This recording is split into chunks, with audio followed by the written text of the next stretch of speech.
There's this theme of women seeing each other, and I just thought that was beautiful.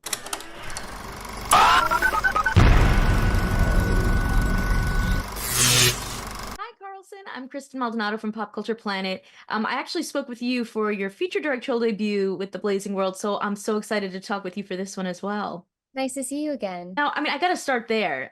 This is a completely different movie than your feature directorial debut. So, what can you tell us about how Upgraded caught your attention and what made you want to direct it? First and foremost, I was up for the challenge. And did I think that a rom-com would necessarily be my next move? No, but I am so happy that I did it because I learned so much, and I was really drawn to I was really drawn to Anna. I was drawn to her character. I was drawn to her tenacity and just like her strength and her fight, and in this like kind of impossibly pretentious world of the art space. And so um yeah, I was drawn to Anna, and that's why I wanted to do it. We all know you from Shadow and Bone, but you've been really getting into the rom-com space lately. I loved The Other Zoe. I loved Upgraded. You got those back to back. What kind of, is it about this genre that excites you or interests you? Some other films, they require you to be an energy because sometimes they can be very, very intense and the stakes are very high. So you kind of have to be at a certain energy to kind of keep yourself in that mood. So when the cameras are rolling, you can go there. But with rom coms, they require you to be, very like bouncy. I think that's the kind of right word for it. Yeah, bouncing back off each other.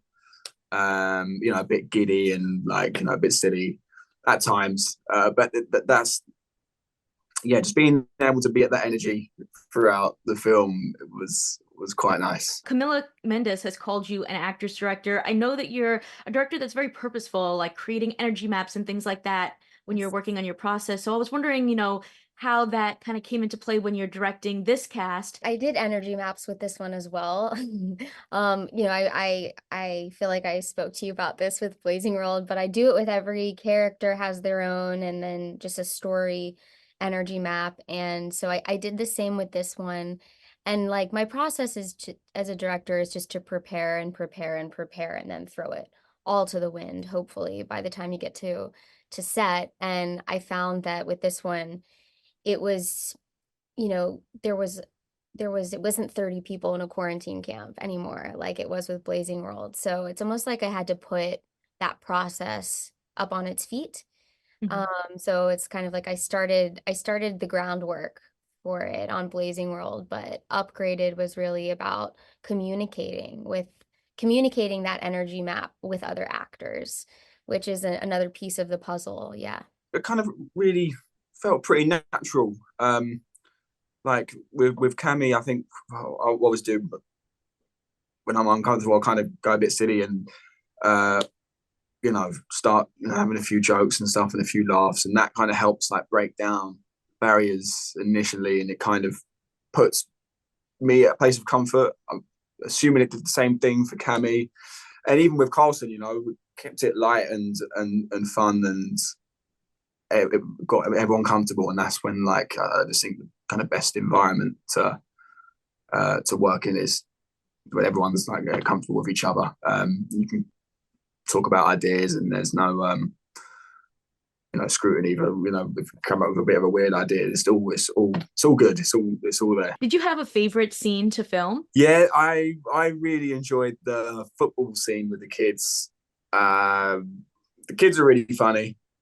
They were kind of bullying Cammy a little bit for her American accent, and it kind of was a bit of a like not full, I guess in a sense, full circle. I when I was a kid, I played football, and I had like coaches like that were a little bit overexcited, maybe, and a bit too enthusiastic, but from a place of love, from a Mhm. place of love, and I kind of got to play that. I'd had those kind of characters in my life when I was that sort of age. Yeah, I loved the one where you're like faking us out, where you're like giving those Oh kids yeah, yeah. the big pep talk. That was one of my favorite scenes as well.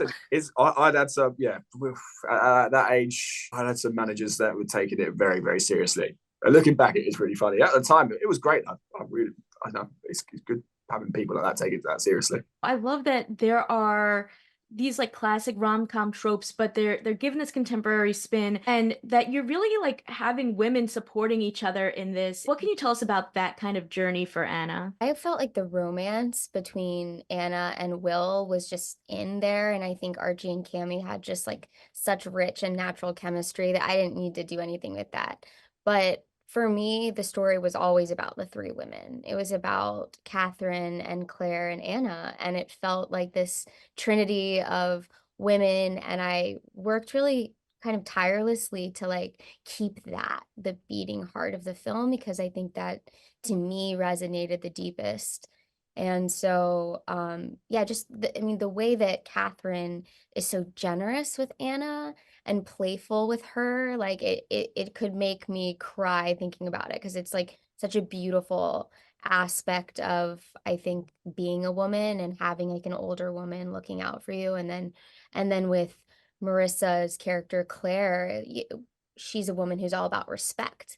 And so when she clocks that Anna, that not only can she, she can respect Anna for her intellect, but when she realizes that Anna, like who's a young intern who she's just, kind of screwed over, like when she realizes that Anna still has her back and still sees her and acknowledges her for her incredible intelligence and tenacity in this like male-dominated industry, I think that's when it switches for Claire, and they see each other. So it's like there's this theme of women seeing each other, and I just thought that was beautiful. Is there a moment or even a person in your own life that you feel has sort of like helped upgrade your life? Person's Arjun Rose, who I met.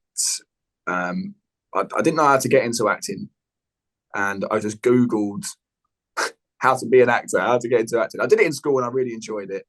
And then Google was like, just get involved. So the first thing that came up was this acting school, and that's what Arjun run. And we had a meeting. I was in my engineering uniform, and yeah, kind of like really took me on and believed in me from day one and helped me out. And he's one of my best friends now. Taught me how to act, and kind of, yeah, that's the reason why I'm working now. I loved your cameo at the beginning of the movie. What inspired that? On the subway. She is the inciting incident, if you will. The bedraggled girl on the subway spills on Anna and gets her the stain, which is something, we had a close-up of the shot. It didn't really work. So anyway, if you look very closely, I'm holding coffee and like I spill it on her, and sort of like offsets the whole movie. So don't sleep on the bedraggled girl. You made it all happen. Yeah. I'm so excited for people to check out this film, and just congratulations. Thank you, Kristen. It's nice to see you again. You too. Consider subscribing if you like my videos, and if you want to talk more TV and movies with me outside of the comments section, check out my Patreon at patreon.com/kmaldo. If you like this one, you can check out more of my videos right over here. See ya!